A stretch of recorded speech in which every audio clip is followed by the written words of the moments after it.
What is going on, YouTube? We are just 2 weeks away from Founder 500 in Austin, Texas on September 1st and 2nd. There's over 500 B2B SaaS founders all coming together. You don't want to miss it. Ticket prices increase every 3 days. I have it on an automatic accelerator every 3 days, and we're almost sold out. You can see there's about 9 left when you go to the Eventbrite link, about 9 left, and it's updating real time. So check it out today. It's founderpath.com. And then in the upper left, you can hover over our product drop down and click the event stream. I'll also put it in the description here of the YouTube video. I'd love to see you there. Hey folks, my guest today is Chris Morentis. He's a technology entrepreneur and business leader on a mission to help small businesses leverage the power of digital transformation. He's the CEO of Surefire Local and has focused the company's efforts to build powerful marketing solutions that give SMBs cost-effective, easy-to-use tools, usually only available to the big guys. He's having a lot of success doing it. Chris, ready to take us to the top? Yes, let's go. All right. Now, pre-show, you were just telling me how capital efficient you are. I don't know what you can share or not, but you got to brag a little. I'm giving you permission to brag a little bit. Can you share a little bit about how capital efficient you've been? Well, we've been doing this for 10 years, and we also are a company that had to make a transition from managed services to now being a software company. But, one of the things, having been around the block and a little bit of a, sort of older entrepreneur, shall I say, is making sure that you retain control of your company. And you talk about this, Nathan, all the time in your blogs, your interviews, everything you do. But, two things happen when you raise a lot of money early. One is you lose real control, operational control of your business. But two, you really, own a small fraction of that business. And in all likelihood, you're going to continue to lose more of that business because, the whole game in the VC world is let's get in and fund this company, get them to either fail fast, spend a lot of money, or if we see them spending money and getting some traction, we'll put more money in. Well, what does that do? That continues to dilute you. So, they are not on the same, operational plane as an entrepreneur. And, it's not to say VC money isn't good or they're not good people or they're not, I don't want to, cast a dispersion over them, but, they're not, they're not in the same, they don't have the same objectives that you do as an entrepreneur. I started this to serve a market, and by serving that market, to make money for my family and myself and my investors. And what year was that? When did you start, by the way? 2010. And so are you able to share how you structured your capital stack today? Are you able to share sort of the equity raise versus the debt? Yeah. We have, about $6 million in cash that we raised. I acquired 3 companies along the way. So, for all stock. So, a capital stack of around 10 million in preferred. But then, when we felt like we got the product to a point that it was the best product in the space, and we are right now, we've accelerated that. Then I knew there was time to make the bet on the go-to-market, and that's when I started. We're an Austin-based company now. Started the Austin office with Mike Pierce and the crew down there, and really took that debt to really accelerate the go-to-market and get that go-to-market motion right. And that's when debt really works well. I mean, it's okay to use friends and family money to get the product right and start to feel like you got that product market fit. Debt is a great way, non-dilutive way, to really accelerate growth and get to break even. So how much debt did you raise? Total right now about 10 million. So more than or almost equal if you include the dollars for the acquisitions, but about equal. Almost equal. And like I was telling you earlier, we'll exit this year about 30 million ARR, growing ARR at about 70%. And, we'll, be at break even. We'll actually just about there, any day now we'll get there again. We were at break even before that in the earlier days. That's why we were very capital efficient. And then we started spending money to build the whole go-to-market and customer success organization and be able to scale that and use debt to do that. And now we're getting back to that break even. We'll be able to continue to grow, above 50% without any other new capital. And, and I'm able to make, with the board, good decisions on, sort of where we want to go from here. Oh, what's going on there, YouTube? Good to see you guys. Now imagine this. You love watching these interviews with SaaS founders, but imagine if we took all of the valuation data out from over 2,807 interviews I've done manually. Saves you a lot of time. Well, we've done this. We've built it into the beautiful interface inside of FounderPath. Check this out. I'll show you how you can access this in a second, but you log in, you connect your Stripe account, you see your valuation real time, you can see what it changed over the past 88 days, and even set goals for valuation this year. Now, the secret to valuation is there's many different ways to value a SaaS business.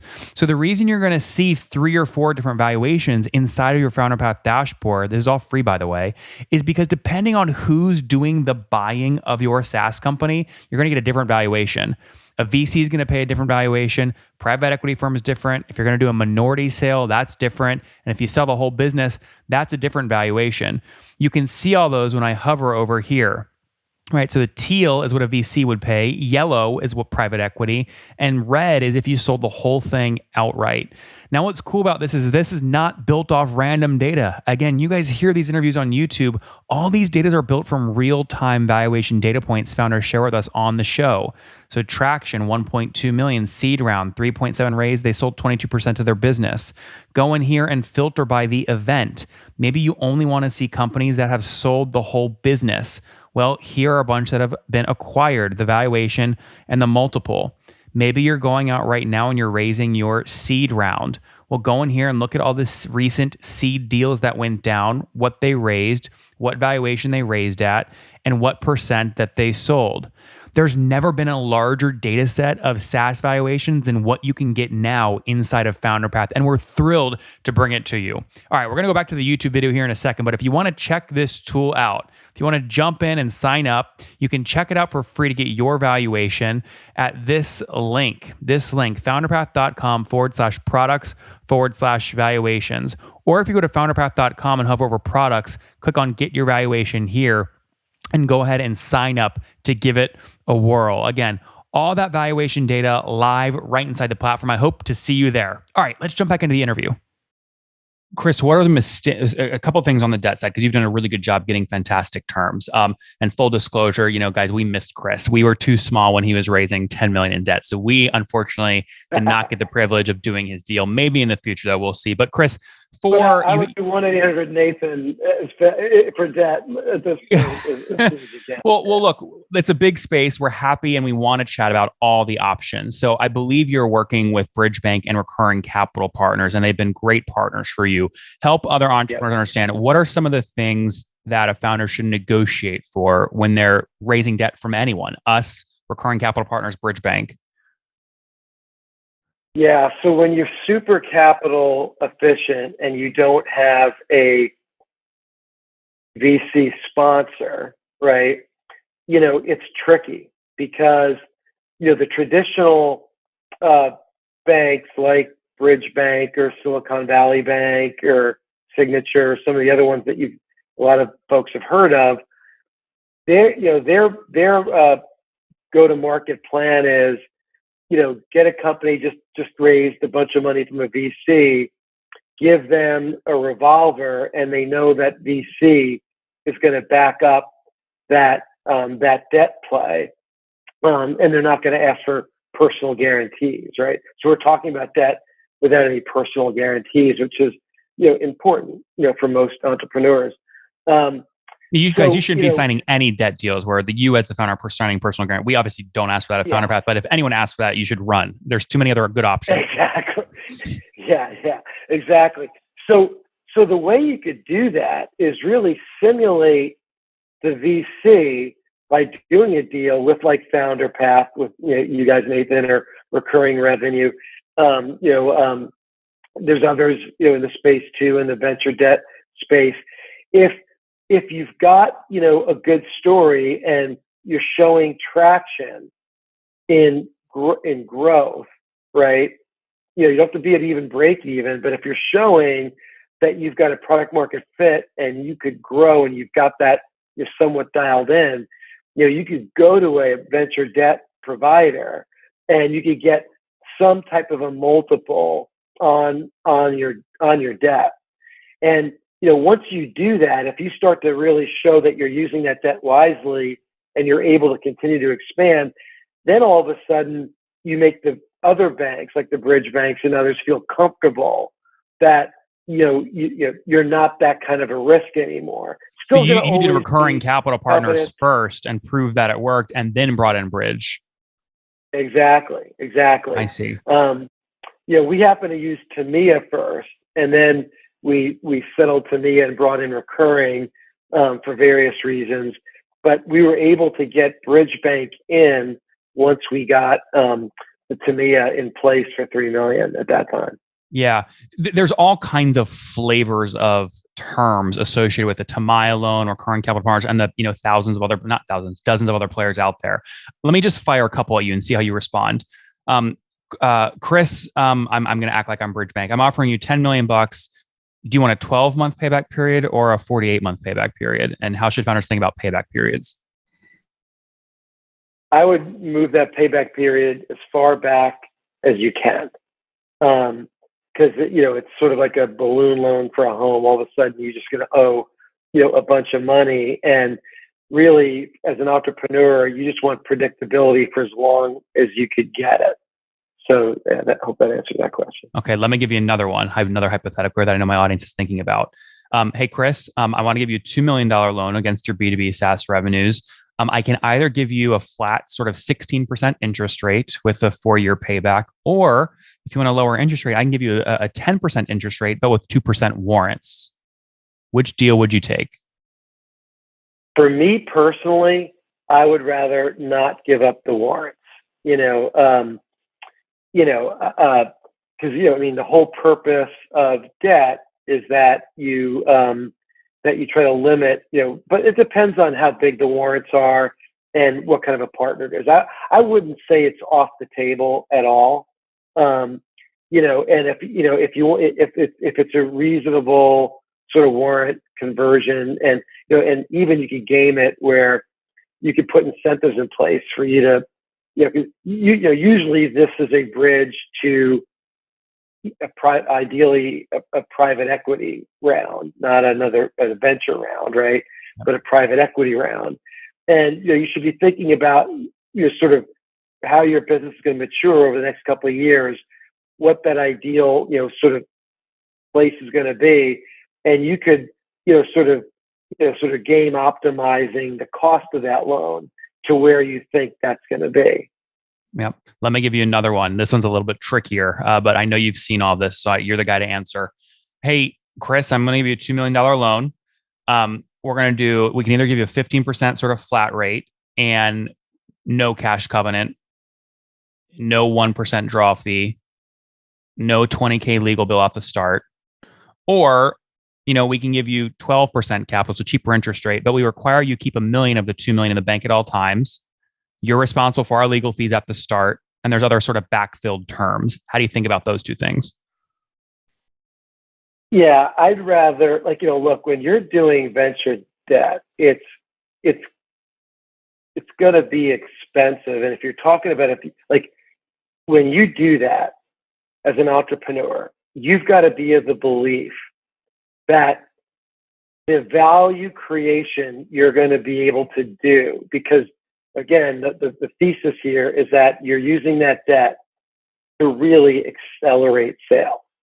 You're not using it for product development, although maybe a little bit, whatever, but really, it's to accelerate sales. And I could tell you, my personal experience is when I did that deal 2 years ago, we were hanging around 10, 11 million ARR, had a great product, but if you think so, I can't tell you how many people, Nathan, were telling me, "You're crazy. I can't believe you're paying that much for debt." Okay, well, I quadrupled the valuation of my company for my investors and me.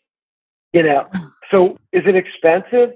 Now that's why the key decision is that with that money, you're going to be able to really drive value, and you're super confident of that, and whether it's, get 2 points here or 2 points there, is not going to make or break. I'd rather have less cash going out the door so you're able to, create more value.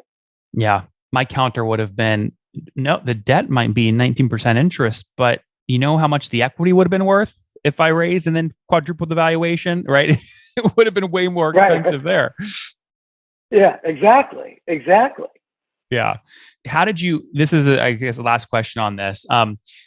A lot of founders they don't have the confidence to know what they would do with $1 million to drive the growth. How did you build your sort of hypothesis and your thesis around where you're going to spend the money to have predictable growth?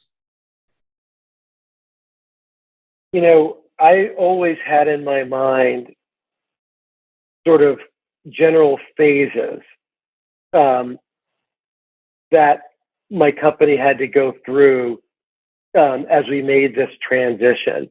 Like, the first 6 years was through managed services, use as much as you can customer dollars to build the product and test the product and get the product market fit. Then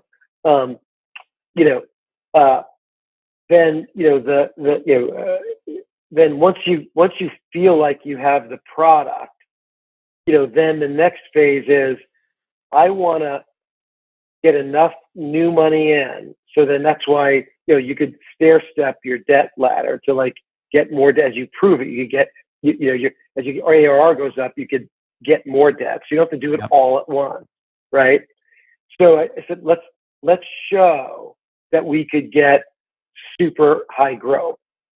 So that's when, I got the team in Austin and the leadership, Mike Pearson and others. And it was just up and to the right. Honestly, it was magical, up and to the right. How was it? Was it ad spend dollars, was it partnership channels, was it referral fees? What was the channel?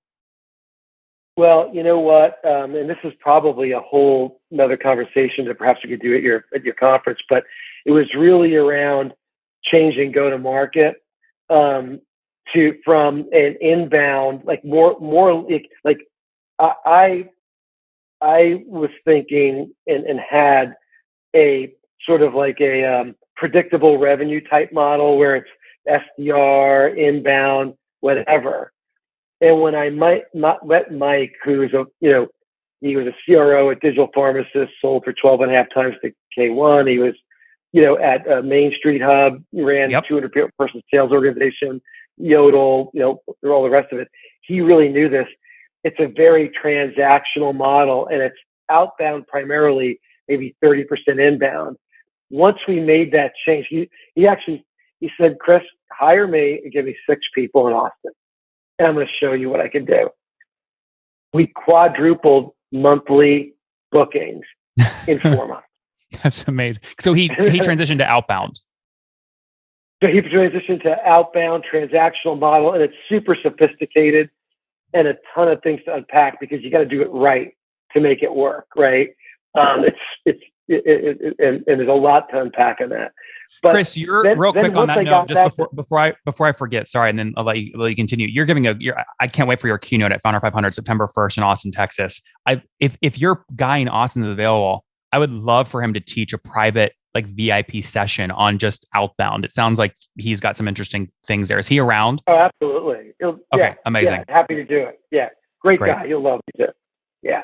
So then once I got that going, there was sort of this holy shit moment because, like I said, we quadrupled monthly sales, but we didn't change our onboarding motion or customer success motion at all. So then we brought in a head of customer success who worked with Mike at Main Street Hub, but was at GoDaddy running all VIP accounts. And then we changed all the motion around the onboarding to be consistent, because really one of the big changes in sales, and you could see it in customers' interaction in our platform, was we went from talking about the mysteries of marketing and lead gen in today's world to showing them a demo. just doing a demo, saying, here's how you're going to use the platform, without even changing the back end motion. All of a sudden, we saw interaction with all of our new cohorts in the platform going up by multiples that Historical cohorts, even so expansion. Exactly. So then we changed. We spent the last year basically. We invested like $300K in a whole bunch of sophisticated software. We're right now. I could say that we are elite in customer support and in knowing. Well, it is a whole another thing to unpack around that, but super cool about where we're at. And that's now enabling sort of this next phase of focusing on upsell and net retention revenue. What is that today, by the way? Are you above 100%? No, we're not above 100%. We're just below, and it's hard in your space. At your ARPU, it's hard. Super hard. Yeah. What's your average price point? Well, we have a pretty big. It's $1,100 a month. Okay, but I would say that's still sort of like on the lower end of mid market. I mean, you're moving up market, but I would say it's lower than mid market still. Yeah. But so now getting part of net retention is really having a super clear vision of who your customers are, where they are in their adoption cycle, and being able to serve the right new ideas at the right time. And now we're finally there to do that. So I'm really excited about the back half of this year for our company. Yeah, no, I'm pumped for you guys. We didn't chat a ton about the product, so let's give a call. We learned a ton though so far. Why don't you go just quickly? What is the product doing in case any SMBs are listening that can really use you guys? Yeah, what we do is we're an all-in-one platform where all the different channels and tools that you use to communicate with your customers and get new customers are all in one place. So no more silos, data silos. And really what we've become is a big data lake. And that data becomes super powerful to giving them insights into how to be more efficient and how to be more effective. So all the SEO, all the paid marketing tools and things like chat and a gallery to house all your media and push it around easily and text messaging all in one place on your mobile phone if you're on the go and on a desktop. And it just makes it super easy for you to be the most effective person marketing in your local area. And just to be clear, we're focused on customers that can generate their new business within geographies like zip codes. So professional services type companies, white collar, blue collar. Yeah, this is a painter in a small town in Georgia that can only sign up, people within 50 miles. Exactly. Yeah, I love that. All right, let's wrap up with the famous 5. Number 1, favorite business book. My favorite business book, I'm spacing on the name. It was about coaching. Say more. What was the color? Valley. Coaching. The book on Bill Campbell. Yes, that's it. I know it. Yeah. Bill Campbell. I know what you're talking about. It's like the Silicon Valley coach or something like that. I forget. Yeah. It was really, really great, and it really helped me as I think about my leadership team and how to interact. Number 2, is there a CEO you're following or studying? I love Elon Musk. I know very binary thing with him, but I think that he's super transparent, and I think he's super visionary, and he's got really good people around him to help clean up the mess. But I think he knows enough to do that. He knows enough about himself to do that. Yeah, which is big. Yeah. Number 3, what's your favorite online tool for building Surefire? Wow, that evolves over time. Right now, my key focus is on ChargeBee. We spent the last 8 months wrestling that bear to the ground, but that combined with Service Desk and Involve.ai and a couple of other tools gives us super micro visibility into our customers. That is very powerful. Number 4, how many hours of sleep are you getting every night? I do pretty well with that, man. I got one of those sleep number beds where like it gives you your number, like when I'm in town anyway. That's awesome. And I'm at least 6 hours. That's awesome. Hours. And Chris, situation, married, single, kids? Married. My daughter now took a job selling for Wiz in New York, the hot Israeli. She was at Okta before that. She's killing it, doing sales in SaaS. So one kiddo? Yeah. Yeah. Chris, how old are you? Oh boy. I'll just say take a guess. I'm going to say you're 40 years young. All right. 40 years young. Last question. You're a good man. Something you wish you knew when you were 20. Something I wish you knew when you were 20. To take a long view of your life's progression, and don't be too impatient, because that'll prevent you from making short-term decisions that might not be in your best interest.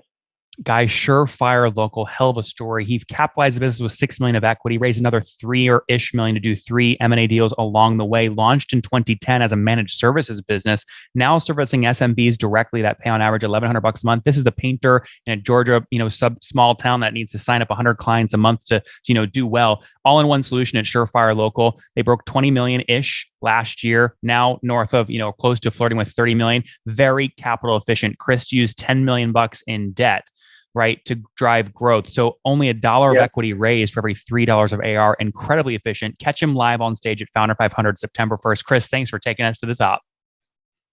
Thanks, Nathan.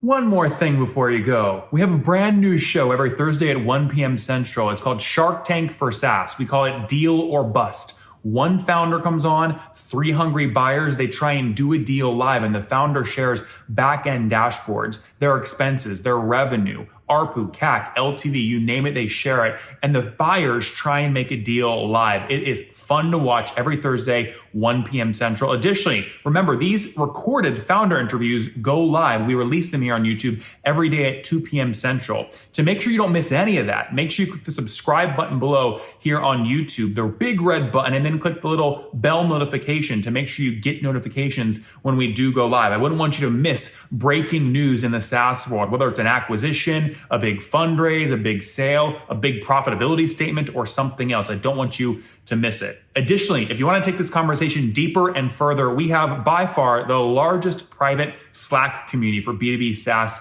founders. You want to get in there. We've probably talked about your tool if you're running a company, or your firm if you're investing. You can go in there and quickly search and see what people are saying. Sign up for that at nathanlatka.com/Slack. In the meantime, I'm hanging out with you here on YouTube. I'll be in the comments for the next 30 minutes. Feel free to let me know what you thought about this episode. And if you enjoyed it, click the thumbs up. We get a lot of haters that are mad at how aggressive I am on these shows, but I do it so that we can all learn. We have to counter those people. We got to push them away. Click the thumbs up below to counter them, and know that I appreciate your guys' support. All right, I'll be in the comments. See ya.